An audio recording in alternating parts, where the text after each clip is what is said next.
Welcome back into the GSMC Sports Podcast as we just previewed the upcoming season for the New Orleans Saints, but I want to look a little bit bigger picture here with the Saints and talk about what their plan is moving forward here, because right now at quarterback, Derek Carr, like we talked about last year, pretty underwhelming for the most part, and especially relative to where my expectations were. That's probably on me for having more faith in him than I should have, but the stats still weren't bad with him last year.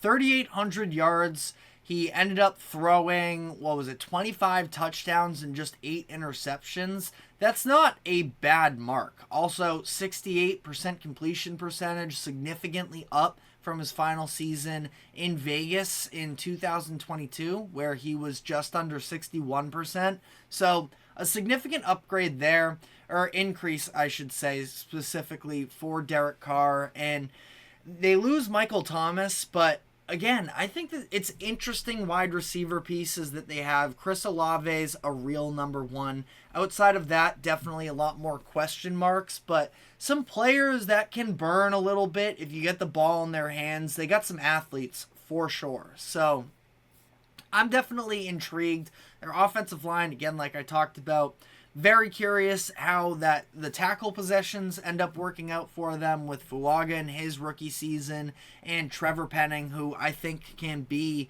a difference maker in this upcoming season. But a lot of youth there as well. So TBD's there. But I want to talk about Derek Carr and what his future looks like for the Saints, because at this point, a lot of people are sort of making it up to this is a make or break year for Derek Carr, which maybe it is, but part of the issue with that is the fact that Derek Carr is still 2 years fully guaranteed, and he is set to be $51.45 million against their salary cap in 2025. That is a ridiculous number, and I like Derek Carr. The fact that the Saints organization signed off on this, that's not a great look, because I think that even at Derek Carr's best, imagining him being a $51 million player, that's pretty steep. So, I think that they're stuck with him a little bit. The dead cap hit for them, if they were to try and dump him, is over $50 million as well. So they're either going to somehow need some other team to take on that contract, which is impossible. I literally do not think that it's possible for them to find a suitor for that. And I don't think they're just going to eat the dead money. It's possible. We've seen teams take on these massive dead cap hits if that's what they need to do, if they feel like they are in desperate need of a reset button. But that's kind of, I suppose, where this make or break conversation with Derek Carr sort of falls to. And ultimately, I think that they don't really have another great plan, which sort of leads me into...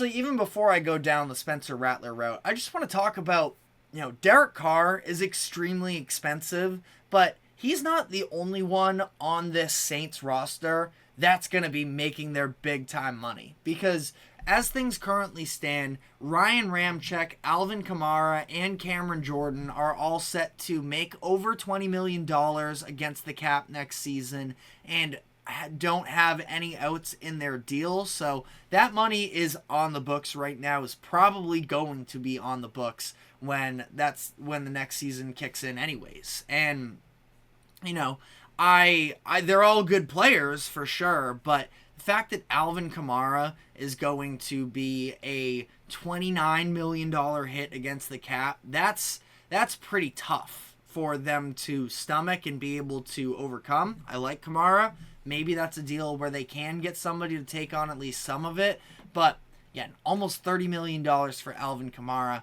kind of crazy there.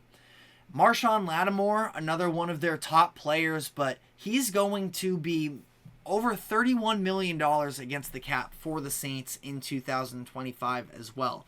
Now, that's a deal where there's at least a potential out this season. This is his final fully guaranteed year, so I could definitely see a contract restructure in the works there for the Saints to give them maybe a little bit more flexibility in 2025. But that brings me back to the overall point here, where the Saints, sure, you can look at that Derek Carr contract and talk about how bad it is, but the Saints, according to SpotRack, they will be on the books for $379 million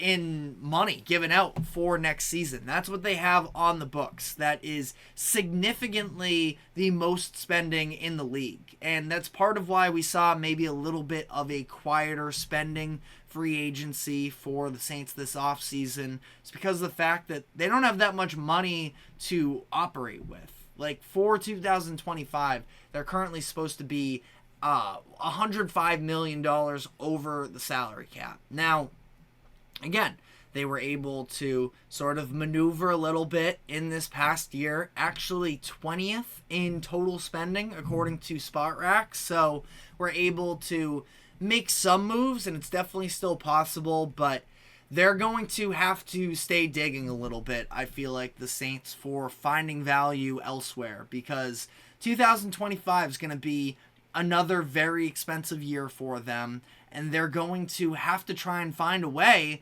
to sort of overcome that. And I don't know if eating $50 million in cap space from Derek Carr is the case. So bringing it back to him, I kind of feel like as long as he's able to give you league average quarterback play, what's really the point of moving on from him? Now, maybe it's the idea of if you just want to bottom out at that point, that you feel like you're too expensive, that you want to rebuild your organization through the draft. I mean, it's a strategy. It's not a great strategy, and I don't know how well it would go over with Saints fans, but I suppose it's on the table, especially if Derek Carr doesn't look good this upcoming season, that maybe that's just better than, having to watch somebody go out and eat $50 million and stink it up for your team. I just don't anticipate that being the case for Derek Carr. I still think that he is very capable.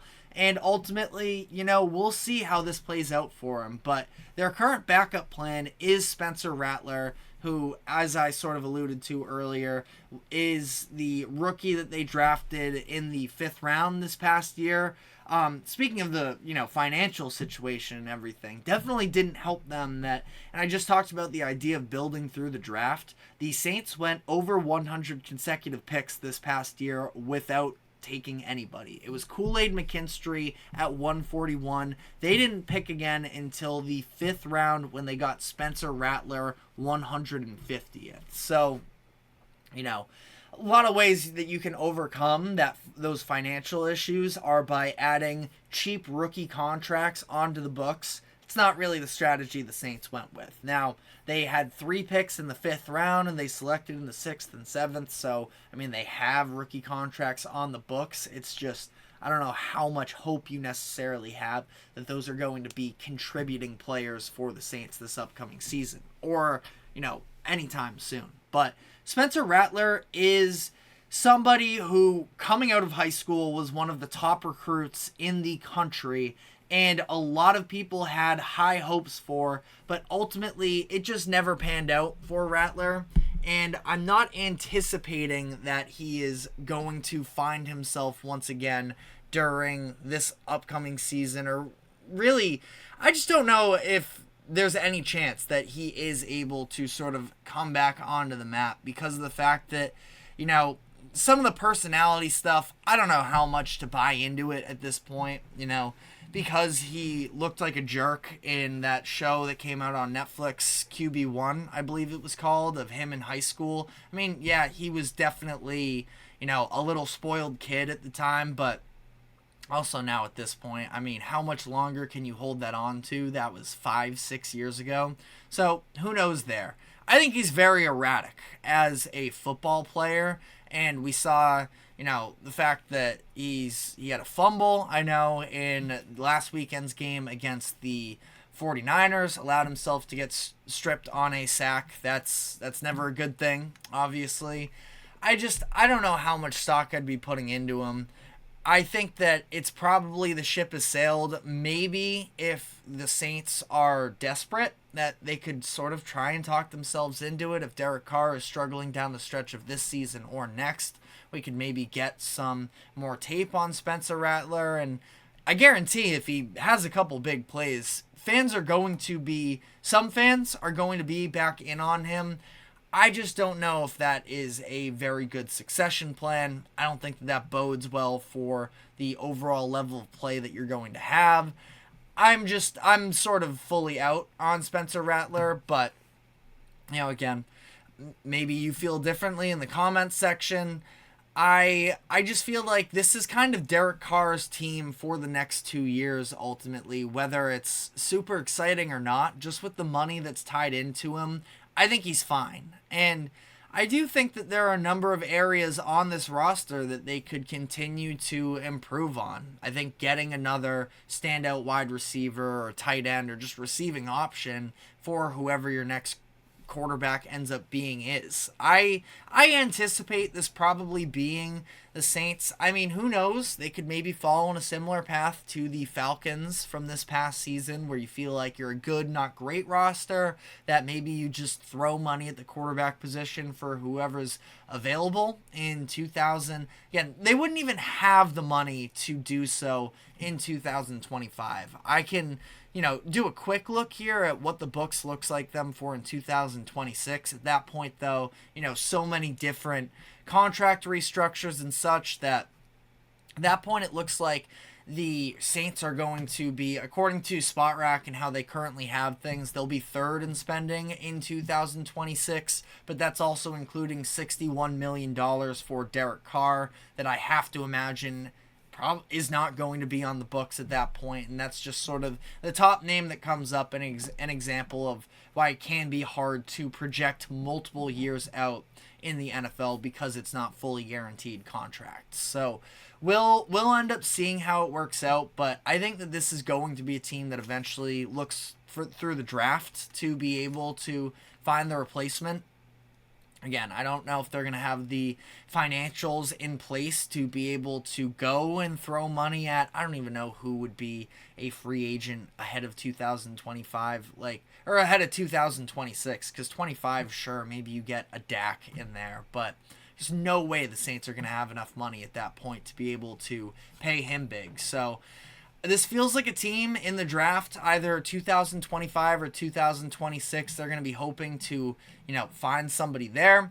But again, the Saints also, I think they're a good enough team, and especially if Derek Carr has anything to say about it and his level of security to take that $51 million in 25 and, make use of it, that I feel like he is probably, going to lead this Saints team to enough wins that they're not going to be at the very top of the draft and going to be desperate for a quarterback there. But let me know what your thoughts are in the comments section. Again, I know I just sort of threw a lot of different angles at you, and I don't have a clean answer per se, but I guess I'd wrap it up by saying this. I think Derek Carr is here to stay in New Orleans for the next 2 seasons. I think he'll be fine. He's not going to live up to the $51 million that he will make in 2025, but the Saints will be able to get him off the books after that. And then at that point, Derek Carr can at least be somebody who holds down the job and it gives you league average quarterback play. And as you are trying to establish yourself as a head coach in Dennis Allen and as a coaching staff, some of these younger players continuing to emerge for the Saints, they can build around Derek Carr so that whoever does eventually become the successor for him has a better starting spot than where the Saints currently are. Not that they're a bad team, but again, a lot of old players being paid big money for them that they're going to want to, reset the overall. They're going to want to reset their financial books moving forward. But again, let me know what your thoughts are. But we're now going to be wrapping up the show with a switching pace here. We're going to be diving into the MLB, talking about the Boston Red Sox series win over the Houston Astros to continue to just hang in there in terms of postseason hopes. So we will be diving into that. But first, a quick break. Do not go anywhere. We will be right back.